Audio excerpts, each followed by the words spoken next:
impression, but it's only made us stronger as a team. We're very lean. We're about 6 people. Right. It's not like we have big coffers. We don't have huge Right. backgrounds or bankrolling of us. We're not. We're independently owned company. We're looking for investment, so we have private investment. But it's not something that there's a lot of businesses that could survive this for a very, very long time. We're trying to, I guess, get out of the nascent phase, and we're trying to kickstart things without Kickstarter and without any sort of uh, system of funding. But we are actively looking for um, streamers, partners, developers, investors, everything, I all of the actually do want a sorts. smaller keyboard. I'm afraid I didn't get a chance to introduce myself, so I guess I'll do that a little bit later once No, people because start filling in. But the keys yeah, stop it's working on definitely different than any sort of thing I smaller handled keyboards. in any The facet top of my is just career in not the working past. anymore. Unless I clean the keys Cool. every 2 weeks, So, they stop working. Ben asked the question. Sure.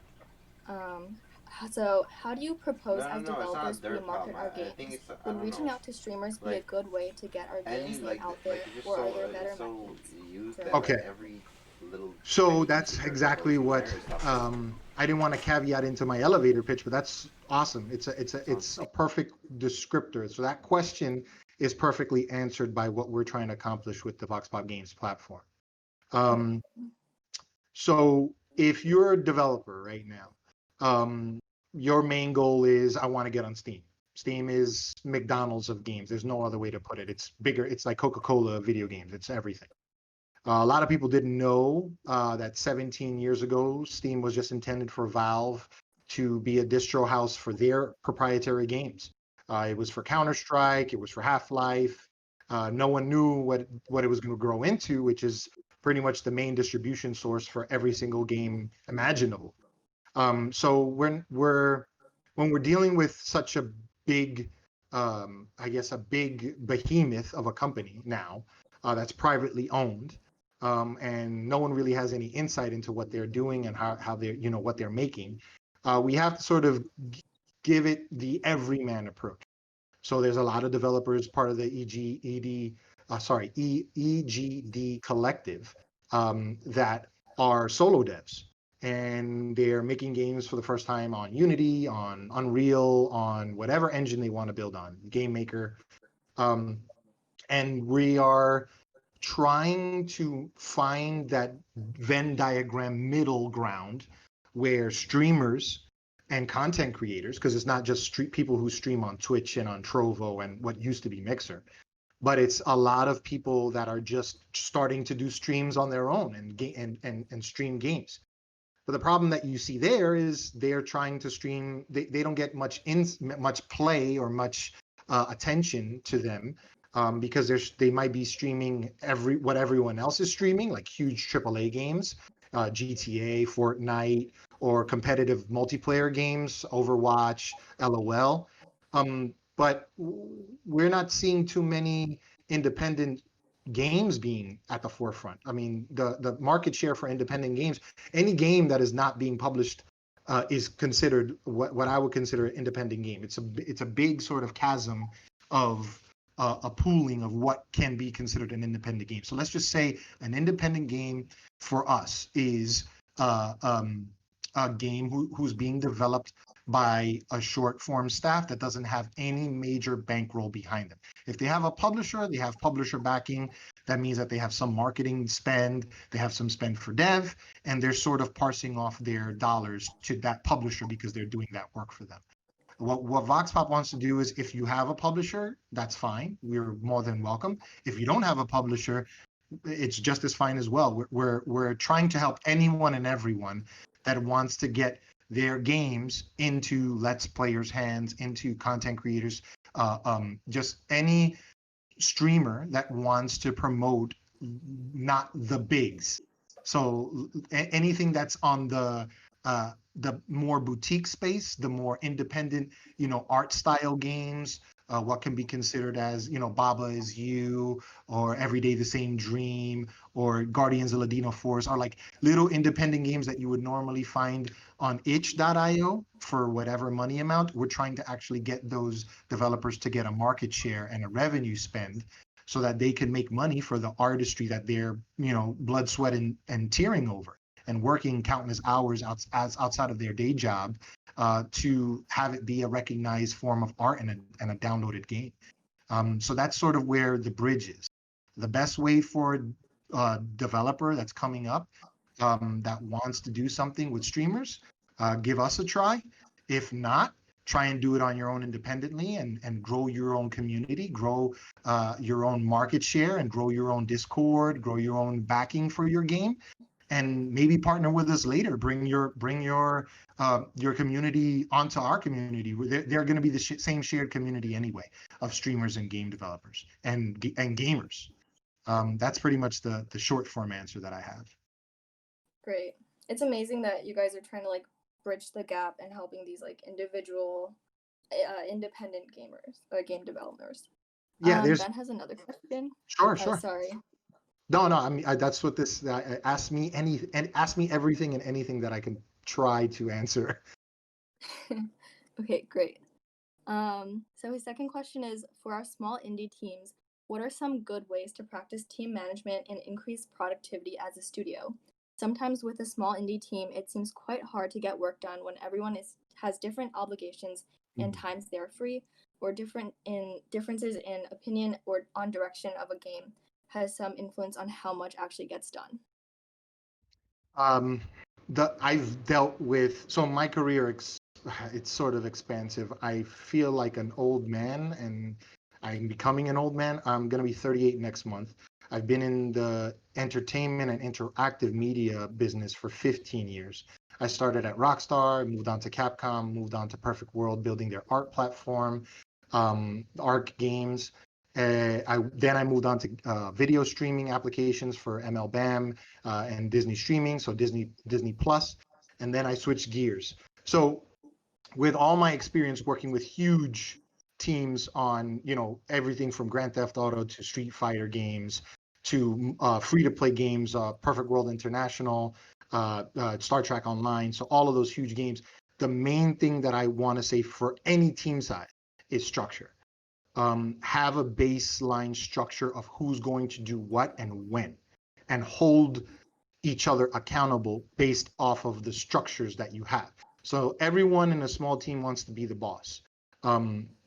No one's going to be the boss in a small team. Everyone's going to play multiple roles. What you want to have is the structure and the layout of everyone doing what they're assigned to do. So, building out Trello swim lanes. So building out your Trello boards for having tasking and giving everyone tasking cards, following agile protocols with Scrum, having mini scrums. So having one scrum at the beginning of the week and then having another at the ending or the dovetail of the week is ideal. I hate using the term certified Scrum Master, but that's what I've become. And I'm not saying everyone needs to go out there and pay $1,500 to get a paper or an online certification. You could do it on your own, just learning on YouTube if you have like a couple hours and you just do it. It's just it's having structured organization. So to the simplest form answer, dealing with multiple personalities, dealing with everyone trying to be the boss. If you have a 3-person team, like I said, everyone's going to do everything. It's just having a structure as to who does what and when, and holding each other accountable for that, and trying to make the deadlines that you all collectively set. Sort of like an honor code or like a golden rule. I always follow the golden rule for everything. Do unto others as you want done to you. So if I'm not pulling my weight in a 3-person team, it's not only going to adversely affect my relationships with these people, my business relationships with these people, my friendships with these people, but it's going to affect me. It'll make me feel embarrassed. You just have to be honest. Accountability comes with being honest. So if you have structured accountability and you have structured responsibility, you should be able to hold one another accountable as adults and as people that are trying to get a piece of content or a piece of art or a piece of game or whatever you're trying to create as a team out to the public to maybe see if it hits. That's the only answer that I have. Structured, responsible, structured layout of. Great. I think when you talk about accountability, that applies to like that obviously applies to really small groups, but even when you're working in a big company, would you say that that still applies since you also have to work in small groups within like bigger teams? I'm sorry, I missed the question. Oh, I was just saying, like, would the same like strategies apply to bigger teams and bigger groups? Yes, tenfold. So if you're dealing with if you're dealing with one of these studios like Rockstar, like Capcom, like Perfect World Entertainment, your job is on the line pretty much every day, every minute of every day. So it's not even a if we're dealing with small teams versus large teams, the small team structure is just training you for that corporate structure if you want to go into that role. But there's higher stakes. So it's just if you're not able to do that on your own on a personal accountability level, you will never survive in any sort of larger corporation because it'll be just you're fired for insubordination based off of the fact that you're not doing any of your tasks. Right. Okay. Zach has a question, or Zachary. How do you think the climate we've been through in 2020 will affect the games industry over the next year and onward? With social distancing guidelines in place, video games have gotten more attention, but the industry's workplace has been so disrupted. I think this is a tenfold question. I think that not just the gaming world, the entire world is affected by this. This is something that we're living with, not through, we're living with for the remainder of our time here on the planet. This is something that is going to become, I don't want to relegate it to the flu shot or say something like that, but this is something that we as the human race is going to have to deal with on a larger scale basis. The fact that we have so many people at home unemployed, I mentioned earlier, it's a good and a bad thing. More games are being created now more than ever. There's a lot of duplicates. There's a lot of, this is the next version of this. This is the next big this. This is the next. A lot of it is based off of trends and a lot of there's a big quote that I like to state is there's nothing new under the sun. So everything has been done. Everything that will be done has already been done better and more efficiently. So you have to find differences. I think that the way that the gaming world is going to play out for the next set of years, we're not going to see any immediate large gatherings. So I just mentioned before the last big show. I've been to over 25 different shows from like, GDC, PAX East, PAX Prime, Tokyo Game Show, Gamescom, everything, New York Comic Con, everything. And the last big show I feel like I'm ever going to attend was the 2020 PAX East. It was the smallest show that I've ever been to size-wise in capacity. They said that they broke some record, but it wasn't a record that I ever saw. Just, I guess they were just making like statements of they sold this much, so that's how many people were there. But there definitely was a lack of people there.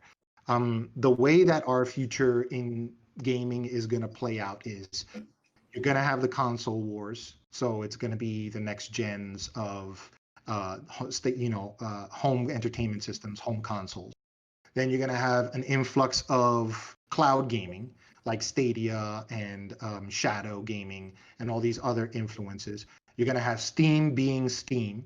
And then you're going to have offshoots of independent game distribution platforms such as VoxPop. So I wouldn't be surprised if something like VoxPop comes along later, maybe better. But we want to say that we were the originators of the idea.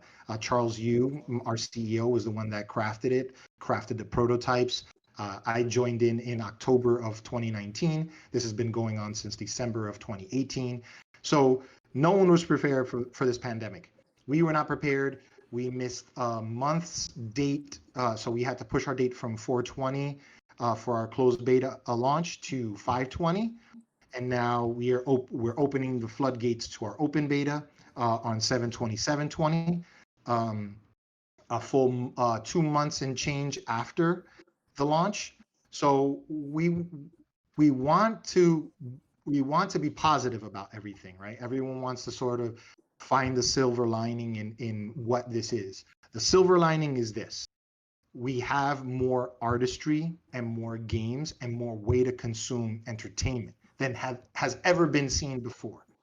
So everyone is going to be vying for the attention of everything at every given moment. It's like a waterfall that never ends of things to do and things to see and things to play and things to listen to and people to idolize, and new stars to be created, new games to be put forth as like the next big thing.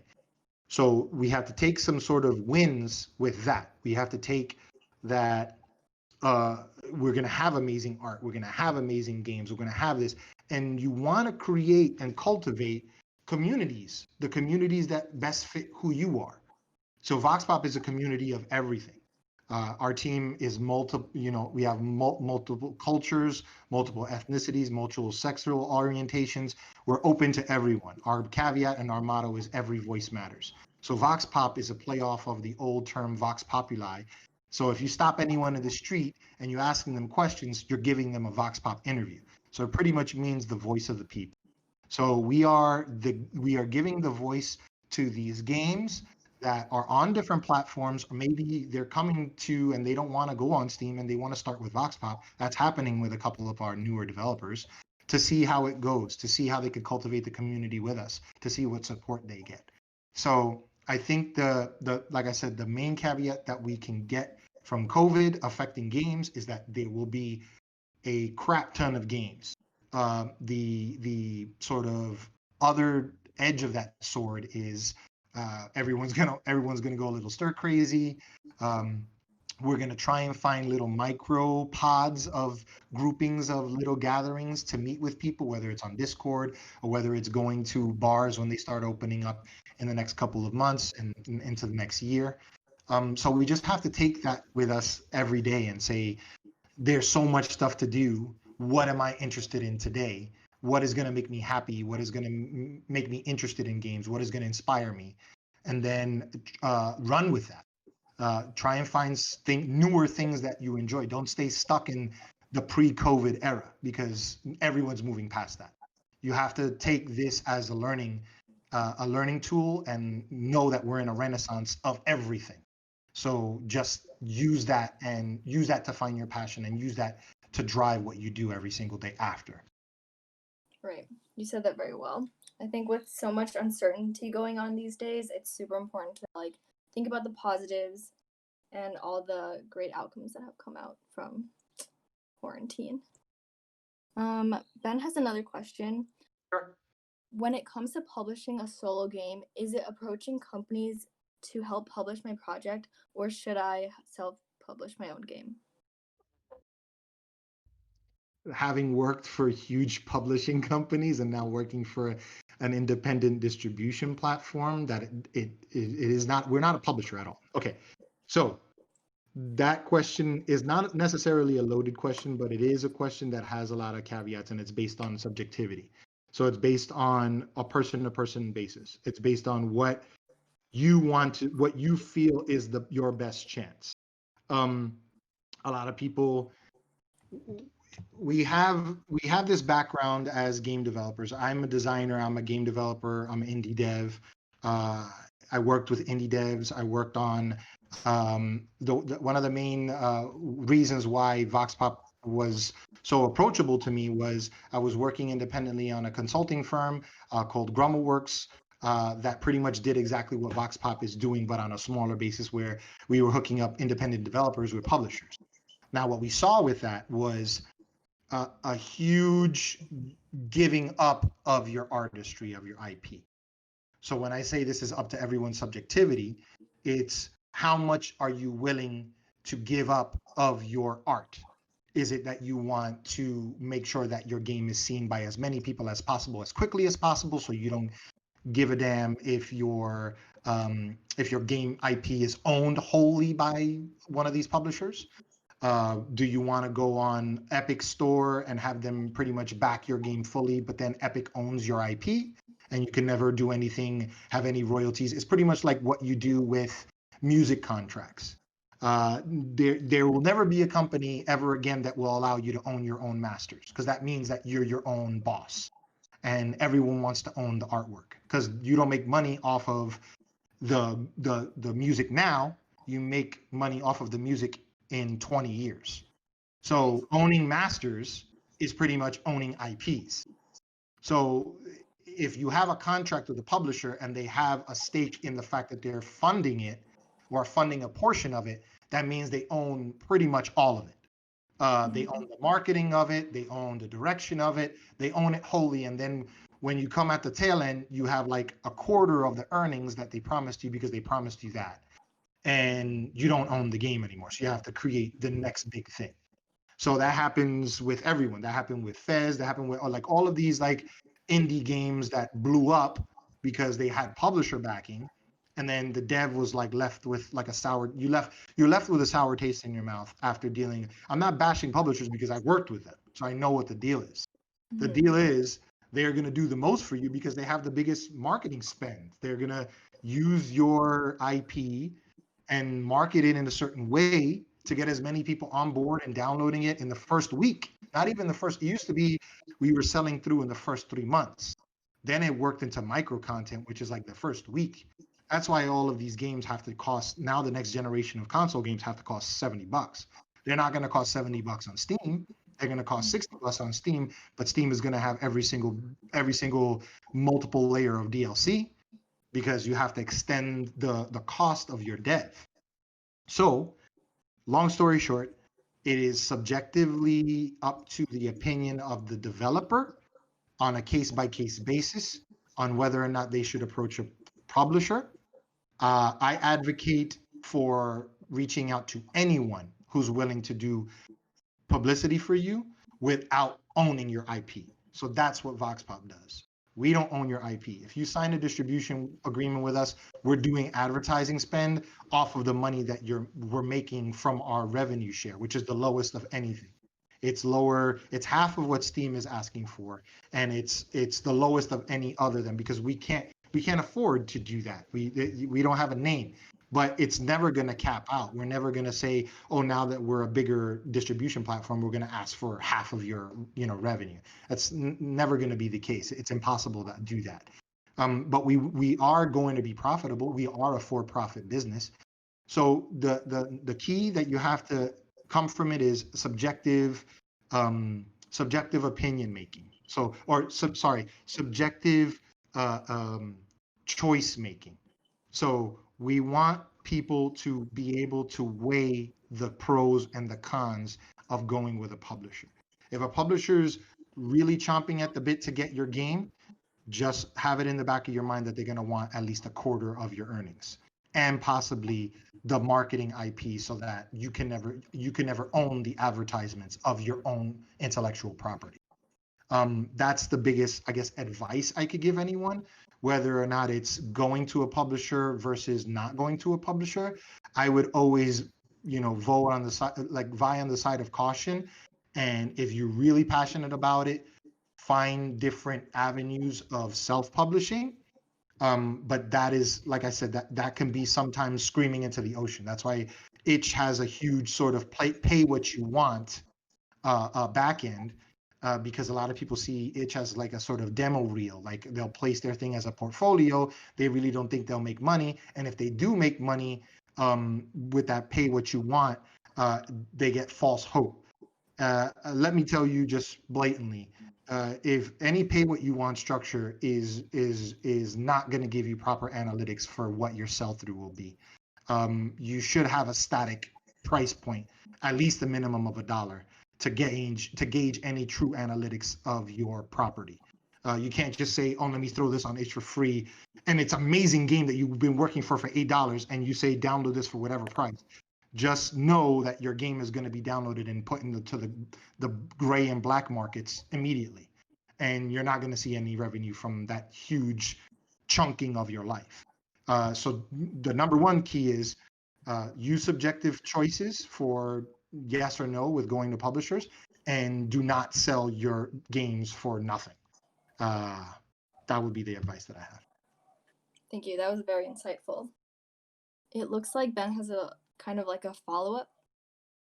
So, what are you generally looking for in a game pitch to you for the VoxPop platform? And what's the So process for getting a game onto the client? it's as easy as emailing me at marc@voxpopgames.com. So it's marc@voxpopgames.com. If you have a game idea or a pitch, we're open to a whole bunch of suggestions of games. We have games that run the gamut of 2D art sprites. We have roguelikes. We have Metroidvanias. We have horror games. We have Unreal Engine shooter games.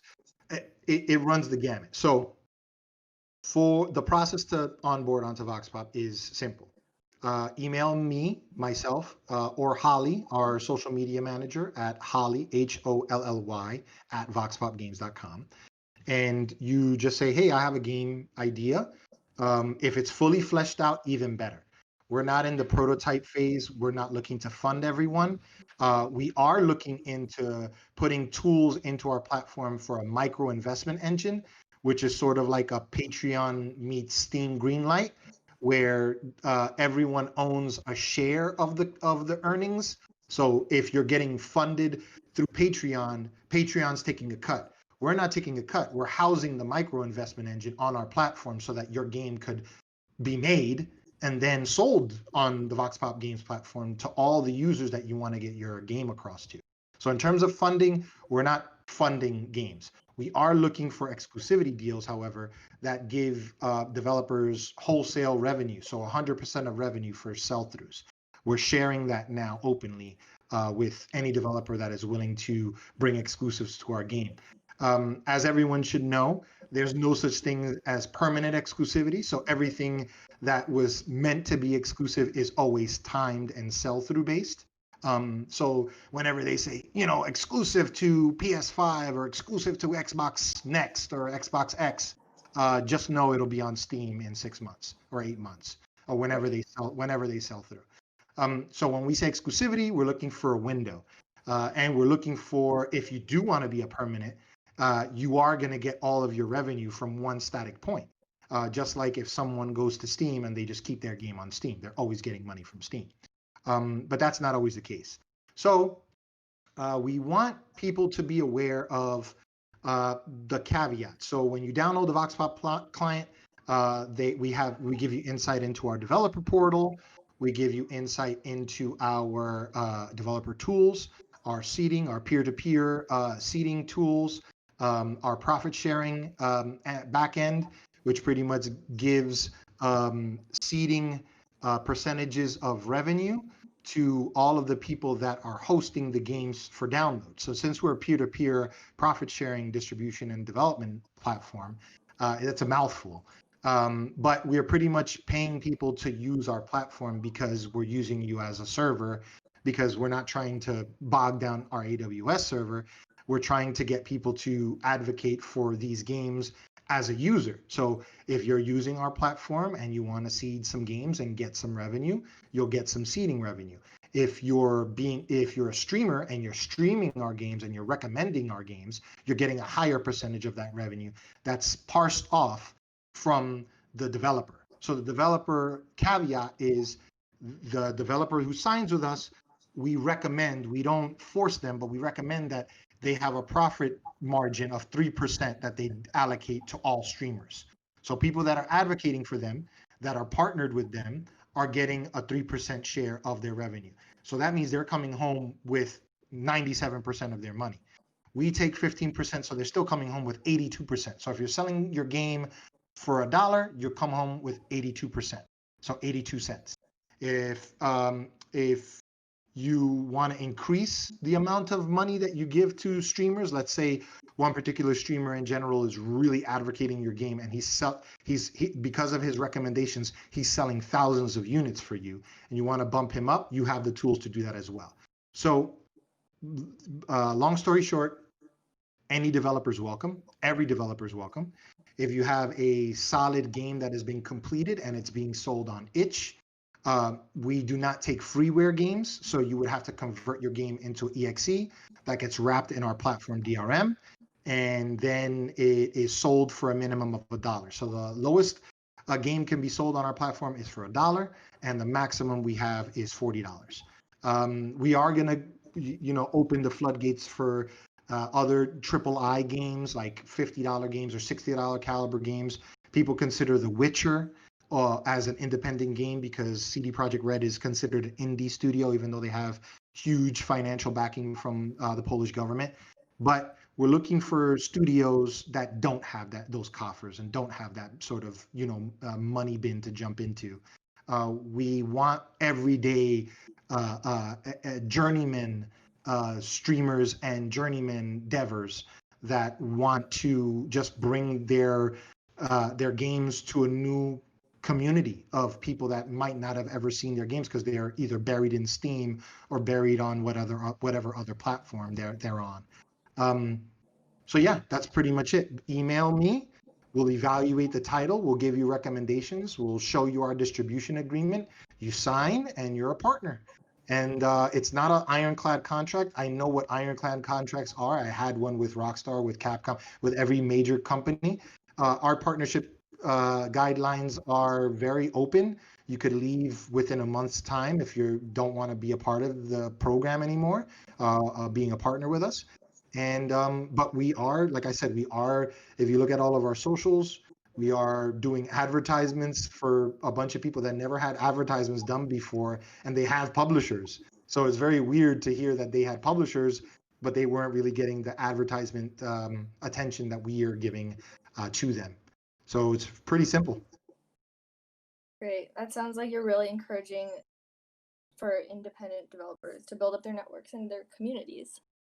Yeah. So while we're talking about publishing, Ben asks, does it make sense to pitch a game that's on early access to a publisher, or are you guys always looking for yet unknown projects? So I have a really big problem with early access because it was just sort of like the de facto green light.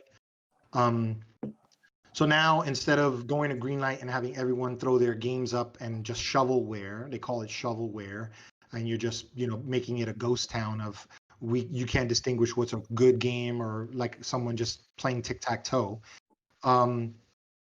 Early access is great if you have a community backing in advance in different areas. So let me get this as crystal clear as possible. The early access program would only work if your game is past alpha and is already being seen by a publisher that is going to be willing to publicize your wish listing. So let's say you're an indie dev and you have this really awesome, killer app. You own the IP wholly.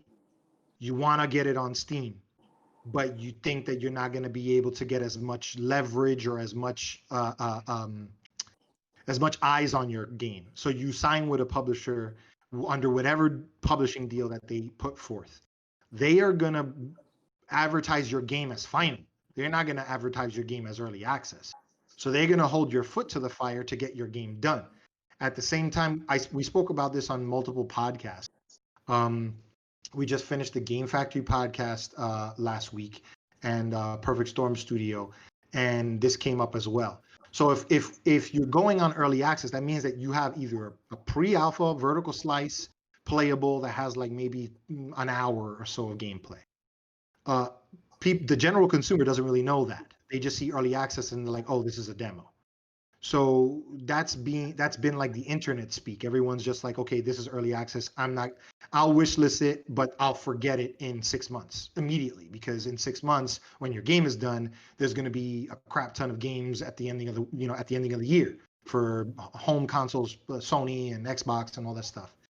So the best course of action, I feel, is if you are strongly embedded in your IP and you feel like you have something that's almost a beta caliber, go into early access with it and then look for a publisher. But if you have a demo, or if you have a pre-alpha, or you have a vertical, you're just spinning wheels and you're just setting up your store page on Steam, because you might as well go on itch with it and sell it for $1 and see if there's any metrics there to test your luck, and then bring it to early access when you're at a more stable development cycle with it. Because I see a lot of games on early access that are just demos, and then they go to Kickstarter or they go to Indiegogo, and then they still have another year of development to do. So it's like, why the hell? So you just set up your store page to have your store page, which is cool and all, but it's you're gonna end up signing with a publisher and giving up a lot of. If you're planning on self-publishing at that point, you're not gonna be able to. That goes back to the previous question about publisher, whether go self-publisher or publisher. If you're on early access and you have a vertical slice or an alpha, um, you're going to be chasing publishers. If you're at beta and you're in early access, you have a better chance of self-publishing. Great. So just for those who are interested, could you let us know where we can find that? Podcasts. We have. So you were talking about the previous podcast. I didn't. You cut off when you said the question. Oh, sorry. I just meant you mentioned podcasts, and I just want to make sure people who are interested could know where to find it. Sure. Everything is found on www.voxpopgames.net. You can sign up there. You can sign up and download the current closed beta right now.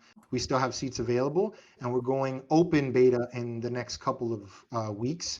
So there's a podcast section in our About Us. You just got to go to like the news or the blog, and there's a bunch of subsections like developer news, relevant news, and blog podcasts. All of our podcasts, we have over 6 now or 5 podcasts that we just did. We have another series coming live in the next couple of weeks with other podcasters. This is what we would consider a podcast. So we're gonna, archive this and make it video on demand, and then share this as well on that channel as well. But yeah, everything is available through our main site. Great. Thank you so much. Sure. So we're going to move a little bit away from publishing. Yeah. Max asks, sometimes when getting back into the swing of things, or for people looking for where to start developing skills, particularly in the creative department, it can be tough overcoming hurdles of burnout and lack of free time. One way Max has seen people stay active is through pixel dailies. Pixel dailies. Pixel dailies, sorry. Yeah. And similar creative challenges. When Sure. it comes to keeping a habit of practicing, is there anything in particular found to be helpful? And a follow-up is, if so, is there anything you do to modify the strategy in the context of taking a creative idea from the abstract stage to something more tangible? Okay. I'm going to tackle the first part of the question. It seems like you're trying to avoid burnout.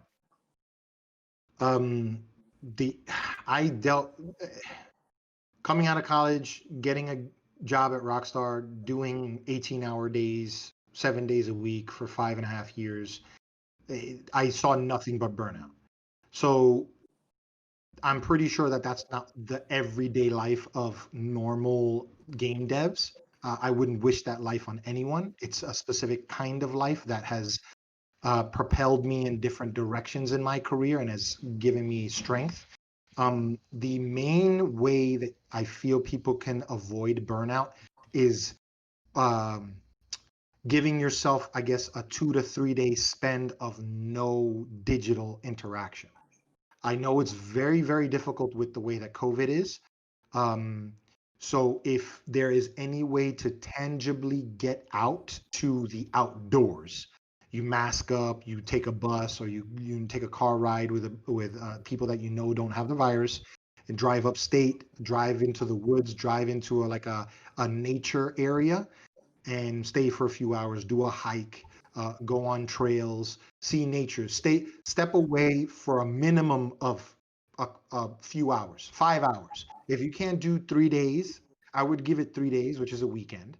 But if you can't afford a weekend, give it at least 5 hours. 5 hours that you spend away from everything digital, computers, phones, everything. Just unplug, turn your phone off, and do a walkabout. That would be the best way that I can see. And I'm in the middle of pandemic central in Brooklyn, New York, in Williamsburg, Brooklyn, New York. and I find a way to step away for a minimum of 5 hours every week, to avoid burnout. Just being, chief operating officer of this company, a brand new startup, I'm online all the time. So, and I'm dealing with multiple developers from around the globe. So I have to be online at all hours. Um, my wife has told me this: step away for 5 hours, give yourself some time.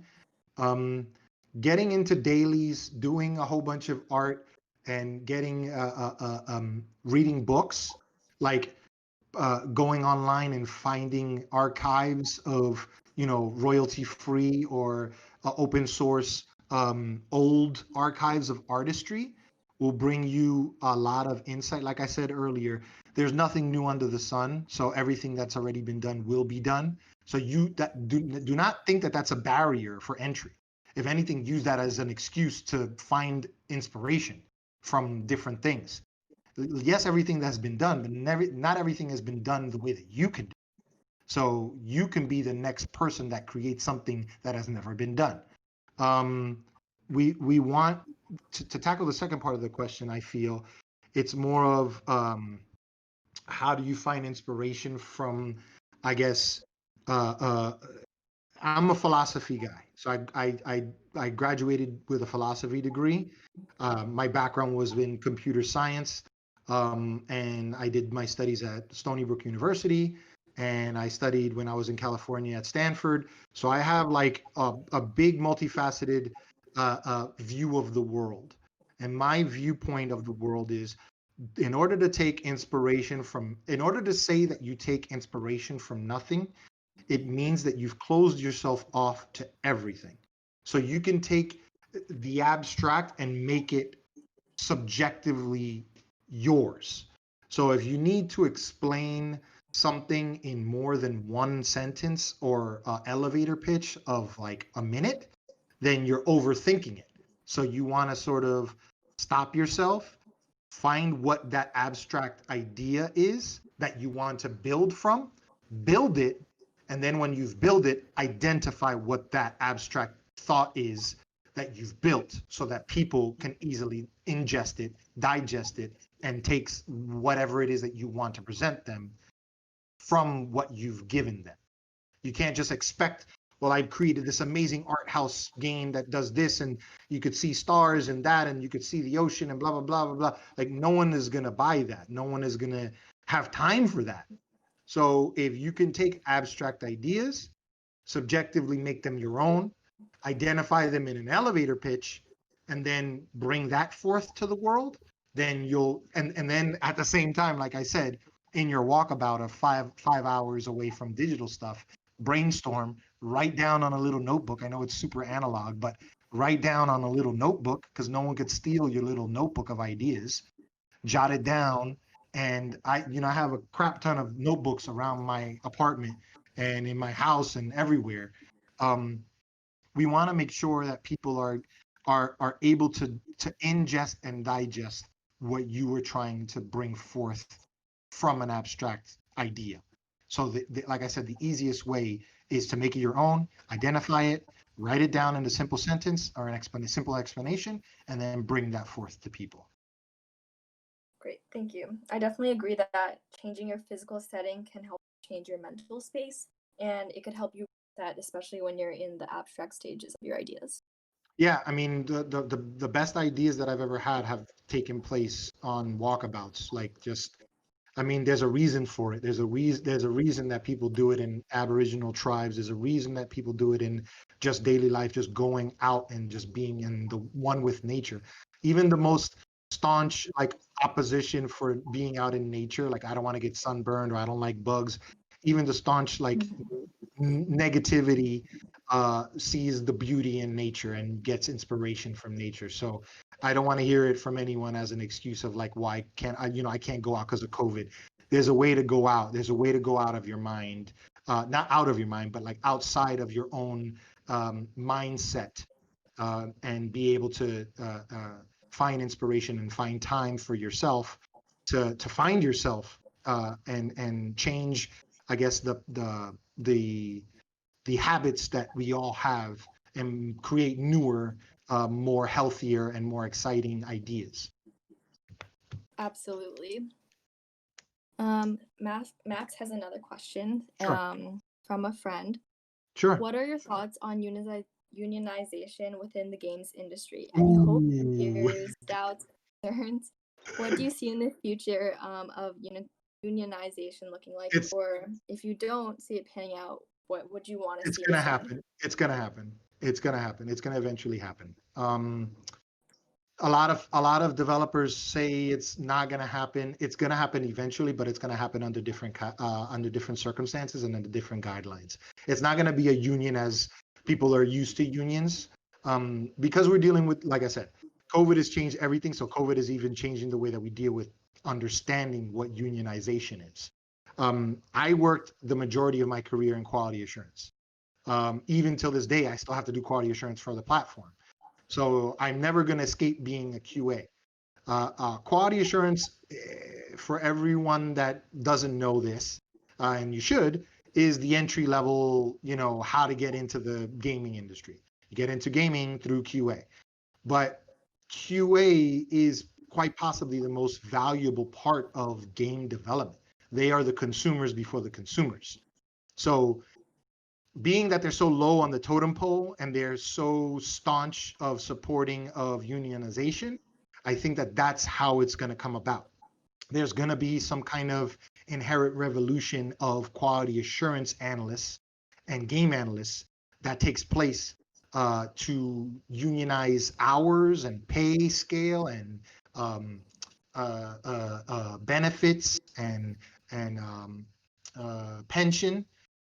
Because a lot of the times you're in this industry for 30, 40 years and you're old man like me at 38 and you don't have a pension. Everyone has a 401k. So the boomer generation had, they worked in the board of education, they worked as an electrician, they worked as a teacher, they worked as a plumber, and they have a pension. They joined up a union and they could retire. There is no game designer, developer, publisher that is going to retire unless you are in the top tier 1% of these big game companies, for any of them, for Activision, Blizzard, Rockstar. If you're not in the 1% of their corporate structure, you do not have a parachute.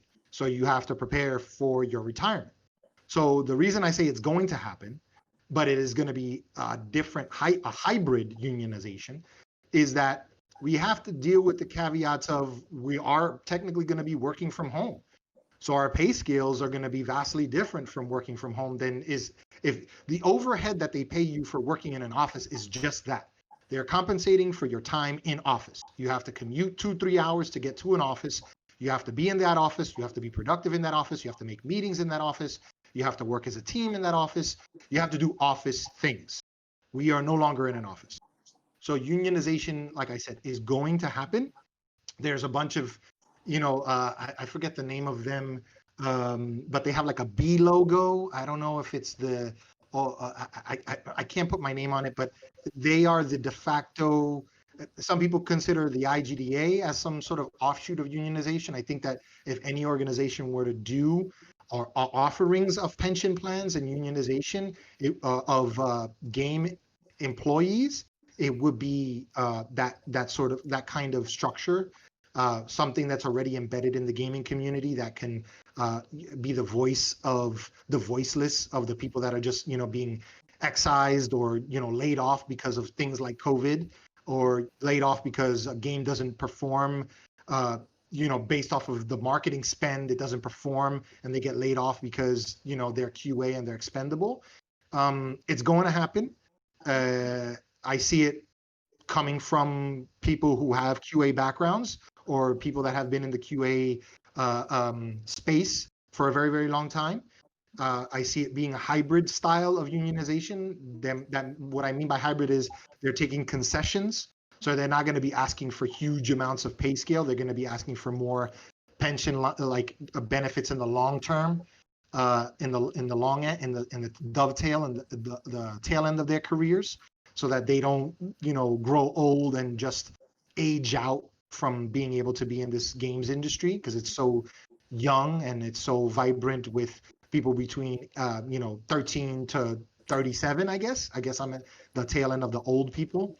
But there's always going to be a call for it and a real energy around it. It has to have the right movement behind it, but it is going to happen.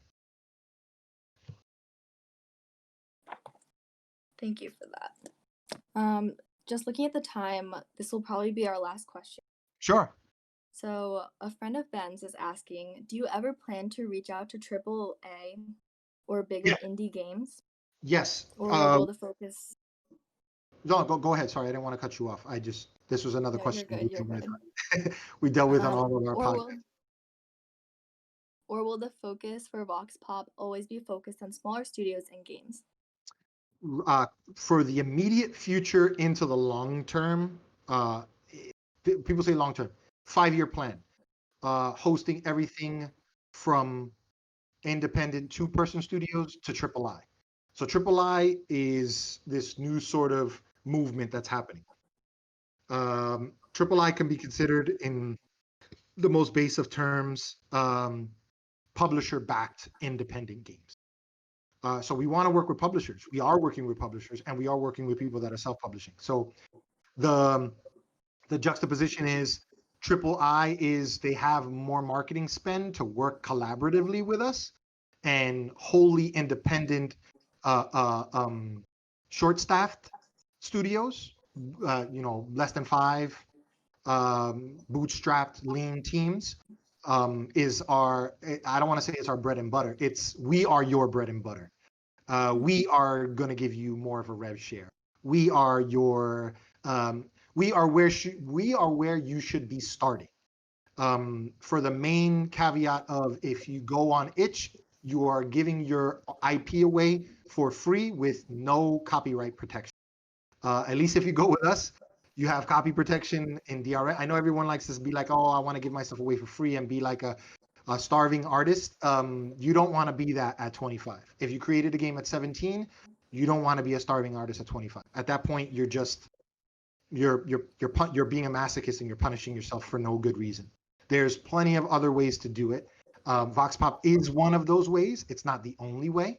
But I'd like to think that from this conversation, everyone takes away the fact that I'm genuine. And I'm an open book. You can look at my LinkedIn background, my profile. You could ping me on Discord, on any social media, and ask as many questions as you want. But eventually, we might get into the territory of selling, because we are a distribution platform, selling AAA games. That's not outside of our purview, but that's not really our focus. I don't want to say it's a hard no. Let's just say it's a medium rare maybe that we focus on AAA. That's not even a focal point. If it happens, that's great. If giant publishers want to get a market share of the VoxPop games community, that's cool. I'm a business person. I'm not gonna say no. But it has to have the right fit, and they have to have the right game that they want to work with streamers on.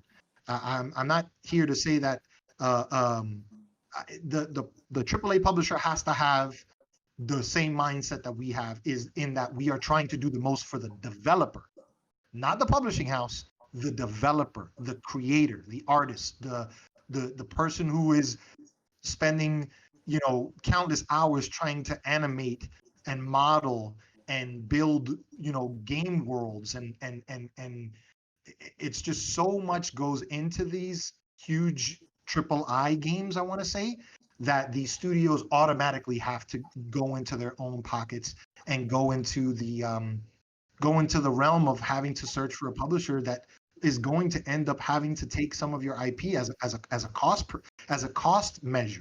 It's a sacrifice that you have to make. We don't want that. If it happens, that's fine. We're open to it, and we're not anti-publisher at all. If anything, we're pro-publisher, but we're pro-self-publisher. We want people to come to VoxPop, gain enough revenue so that they can call themselves a self-publishing studio. Why not? That it's so unfair that you have to run to these big marketing firms, because that's what the publishers are. They're marketing firms, and then sell a majority stake in your own idea and your own code. to get your game out. But that's, you know, that's the world we live in. I'm not going to deny facts.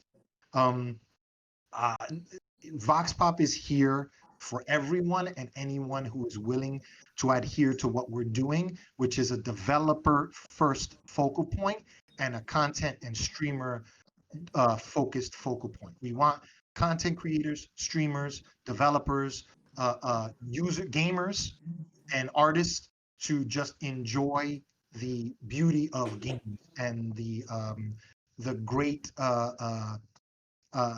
experience that people are sharing now on our platform. Great, thank you. What a great way to end. So this marks the end of tonight's AMA talk. So thank you to everyone who's listening, and thank you, Marc, for sharing your valuable. Are there any last? Yes. No, Anna, thank you, Ben, the whole EGD collective. I don't want to say EDGC. I want to say EGD collective. I want to thank all of you for your time. Everyone that listened, everyone that listens on VOD after it goes live on your Twitch. I'll be sharing it on our channels. Just a quick plug. I'm sharing the link trees in the Discord here for the collective. We have our own Discord community, so anyone that wants to join, we're trying to avoid bot spamming, so you do have to leave your phone number, but we're not sharing that information. It's just in order to gain access, we need to make sure you're a person. But feel free to join the Discord community. The main site, once again, is VoxPop Games. So VoxPopGames Games, VoxPopGames.net. That's for everything. And signup.voxpopgames.net for the upcoming beta, or the upcoming open beta and the current closed beta.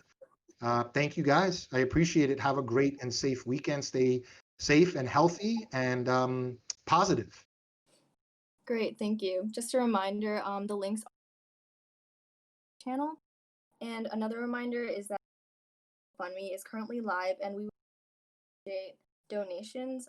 You can find more information in both Discord and Twitch. Your support means a lot to EGD to help us continue everything we've been doing. Thank you, EGD. Thank you, EGD. Thank you. Thank you so much. Thank you, Anna.